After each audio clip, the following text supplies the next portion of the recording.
Hello বন্ধুরা, আমি সৌমেন আবারও চলে এলাম আবহাওয়ার একটি গুরুত্বপূর্ণ আপডেট নিয়ে।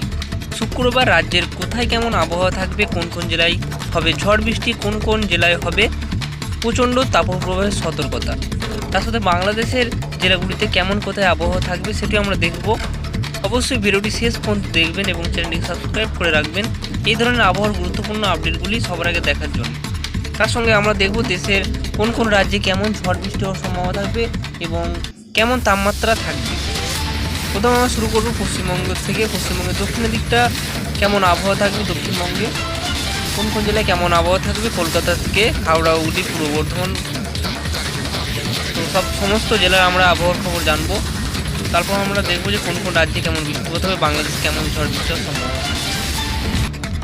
শুক্রবার খুবই কম ঝড় বৃষ্টি হওয়ার সম্ভাবনা থাকবে, মূলত নেই বললেই চলে ঝড় বৃষ্টি হওয়ার সম্ভাবনা। যদি আমরা দেখি এখানে উপকূলবর্তী এলাকাগুলিতে কিন্তু বেশি ঝড় বৃষ্টি হওয়ার সম্ভাবনা থাকছে, যেমন পশ্চিম মেদিনীপুর, পূর্ব মেদিনীপুর, দক্ষিণ চব্বিশ পরগনা জেলায় কিন্তু ঝড় বৃষ্টি হওয়ার সম্ভাবনাটি থাকছে। তার সঙ্গে পশ্চিমের দু একটি জেলায় বিকেল থেকে সন্ধ্যের মধ্যে ঝড় বৃষ্টি হওয়ার সম্ভাবনা থাকবে এবং বাকি জেলাগুলিতে কিন্তু পরিষ্কার আবহাওয়া থাকতে চলেছে, আংশিক মেঘলা আকাশ। কিছু জেলায় থাকবে কিন্তু বৃষ্টিপাতের কোনো সম্ভাবনা থাকছে না। আমরা উত্তরের দিকে যদি আমরা যাই, এখানে কোচবিহার, আলিপুরদুয়ার, শিলিগুড়িতে হালকা মাঝারি ঝড় বৃষ্টি হওয়ার সম্ভাবনা থাকছে। তার সঙ্গে বাংলাদেশের দিকে যদি আমরা একটু দেখি, বাংলাদেশের এখানে কিন্তু শুধুমাত্র বরিশালের কিছু অংশ এবং খুলনা এই অংশটাই উপকূলবর্তী, যেমন কালাপাড়া, এই সমস্ত জায়গায় কিন্তু হালকা মাঝারি ঝড় বৃষ্টি হওয়ার সম্ভাবনা থাকছে। খুবই কম ঝড় বৃষ্টি হওয়ার সম্ভাবনা তোমরা দেখতে পাচ্ছি। বাকি বাংলাদেশটা কিন্তু পরিষ্কার আবহাওয়া থাকছে দুপুরের দিকে এবং রাতের দিকেও পরিষ্কার থাকছে। শুধুমাত্র দুপুরের দিকে একটু ঝড় বৃষ্টি হওয়ার সম্ভাবনা থাকছে এই উপকূলবর্তী কিছু জায়গায়, খুলনা, বরিশাল এবং ঢাকার কিছু অংশে ঝড় বৃষ্টি হওয়ার সম্ভাবনা থাকছে। প্রচণ্ড তাপমাত্রা বাড়বে শুক্রবার থেকে। শুক্রবার প্রচণ্ড তাপমাত্রা বাড়বে। যদি আমরা তাপমাত্রাতে এখানে দেখি কেমন তাপমাত্রা আছে, পুরুলিয়াতে 38°C, এখানে আমরা দুপুরের দিকে দেখব, সর্বোচ্চ তাপমাত্রাতে চলে যাব। পুরুলিয়াতে 39°C সর্বোচ্চ তাপমাত্রা এবং বাঁকুড়াতে 40, দুর্গাপুরে 41, আরামবাগে 37, বর্ধমান 39, চন্দননগরে 38, কলকাতায় 40, কোলাঘাটে 38, খড়গপুরে 39 এবং হলদিয়াতে আমরা দেখতে পাচ্ছি 35°C। তার সঙ্গে বর্ধমানে 39, কাটোয়ায় 39, শিলিগুড়িতে হচ্ছে 41°। তার সঙ্গে এখানে আমরা চলে যাবো মালদার দিকে। মালদাতে 41°C কোনো তাপমাত্রা থাকতে পারে শুক্রবার দুপুরের দিকে। তো আরও আমরা যা দেখবো যে এখানে আলিপুরদুয়ারে 33, শিলিগুড়িতে 33, বাংলাদেশের রংপুরে 38, কালায় 37, রাজশাহীতে 41°, ঢাকাতে 40, ময়মনসিংহে 38, সিলেটে 34°C, বরিশালে 37, খুলনাতে 39, কালাপাড়ায় 35°, মহেশখালীতে 33° তাপমাত্রা কিন্তু থাকবে, সর্বোচ্চ তাপমাত্রা এটি কিন্তু। এবং রাজ্যের কোথায় কেমন ঝড় বৃষ্টি হওয়ার সম্ভাবনাটা থাকছে শুক্রবার, তোমরা এখানে আপনারা দেখতে পাবেন যে কোথায় কেমন ঝড় বৃষ্টি হওয়ার সম্ভাবনাটা থাকছে। বিশেষ করে দিল্লি, পাঞ্জাব, হরিয়ানা এই সাইডে কিন্তু বেশি ঝড় বৃষ্টি হওয়ার সম্ভাবনা থাকছে।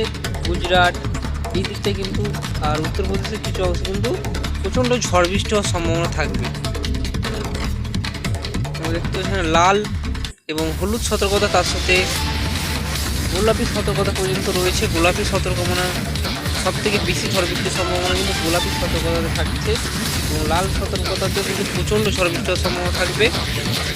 এখানে আমরা দেখতে পাচ্ছি বেশিরভাগ সতর্কতাটা কিন্তু দিল্লি, পাঞ্জাব, হরিয়ানা, গুজরাট এই সাইডে কিন্তু রয়েছে এবং পশ্চিমের দিকে সেরকম কিন্তু কোনো ঝড় বৃষ্টি হওয়ার সম্ভাবনা সতর্কতাও থাকছে না। আমরা যদি কেরলের দিকে দেখি, কেরলে এখানে চলে যাবো আমরা। কেরলাতে কিন্তু খুব একটা বৃষ্টিপাতের সম্ভাবনা থাকছে না, আংশিক মেঘলা আকাশ কিছু জায়গায় থাকবে। কিন্তু এখানে চেন্নাই যদি আমরা দেখি, এখানে পুদুচেরি, চেন্নাই এই দিকটা কিন্তু ঝড় বৃষ্টি হওয়ার সম্ভাবনা থাকবে, উপকূলের যেসব জায়গাগুলি আছে এই সাইডে। এবং বাকি যে রাজ্যগুলি আছে সেগুলোতে আমরা যদি দেখি, উড়িষ্যাতেও ঝড় বৃষ্টি হওয়ার সম্ভাবনা থাকছে। এরকম ঝড় বৃষ্টি কিন্তু শনিবারও হবে। শনিবার দুপুরে চলে যাবো আমরা। দুপুরে দেখতে পাচ্ছি দুপুরের দিকেও কিন্তু এই সাইডে বেশি এবং পশ্চিমবঙ্গের দিকে কিন্তু সেরকম ঝড় বৃষ্টি হওয়ার সম্ভাবনা থাকছে না, কিন্তু কিছু জেলায় শনিবার ঝড় বৃষ্টি হওয়ার সম্ভাবনা থাকবে। তো বন্ধুরা, প্রচণ্ড কিন্তু তাপমাত্রা বাড়বে শুক্রবার এবং এবং এইরকম তাপমাত্রা কিন্তু যদি আমরা তাপমাত্রা যাই তাহলে আমরা ভালো করে বুঝতে পারবো। এরকম তাপমাত্রা আমরা যদি যাই শুক্রবার কিন্তু প্রচণ্ড তাপমাত্রা থাকছে। এখানে আমরা চলে যাবো আর একটু জুম করে নেবো। দেখতে পাচ্ছি এখানে কিন্তু প্রচণ্ড কিন্তু তাপমাত্রা থাকছে। এখানে কিন্তু 40 ডিগ্রি এবং কিছু জায়গায় কিন্তু 41 ডিগ্রি পর্যন্ত তাপমাত্রা। দক্ষিণবঙ্গ সহ উত্তরবঙ্গে বেশ কয়েকটি জেলায় প্রচণ্ড তাপমাত্রা থাকবে, তার সাথে বাংলাদেশে কিন্তু প্রচণ্ড তাপমাত্রা বাড়বে। এরকম তাপমাত্রা কিন্তু আগামী 4 থেকে 5 দিন দক্ষিণবঙ্গ সহ উত্তরবঙ্গে চলবে। প্রচণ্ড গরম এবং বিকেল বা সন্ধ্যের দিকে কিছু জেলায় ঝড় বৃষ্টি হওয়ার সম্ভাবনা থাকবে। সমস্ত জেলায় কিন্তু ঝড় বৃষ্টি হবে না, কিছু দু একটি জায়গায় কিন্তু ঝড় বৃষ্টি হওয়ার সম্ভাবনা থাকছে। আবারও কিন্তু বঙ্গোপসাগরে একটি নিম্নচাপ তৈরি হওয়ার সম্ভাবনা আছে পরের সপ্তাহে। তো পরের আপডেটে সেটা আমরা ডিটেলসে জেনে নেবো যে কোথায় এই নিম্নচাপটি কবে তৈরি হচ্ছে এবং কোথায় এটি আছে পড়ার সম্ভাবনাটা সব থেকে বেশি। তো পরের আপডেটে আমরা জানবো। তো ভিডিও ভালো লাগলে অবশ্যই চ্যানেলটি সাবস্ক্রাইব করে রাখবেন এই ধরনের আবহাওয়ার গুরুত্বপূর্ণ আপডেটগুলি সবার আগে দেখার জন্য।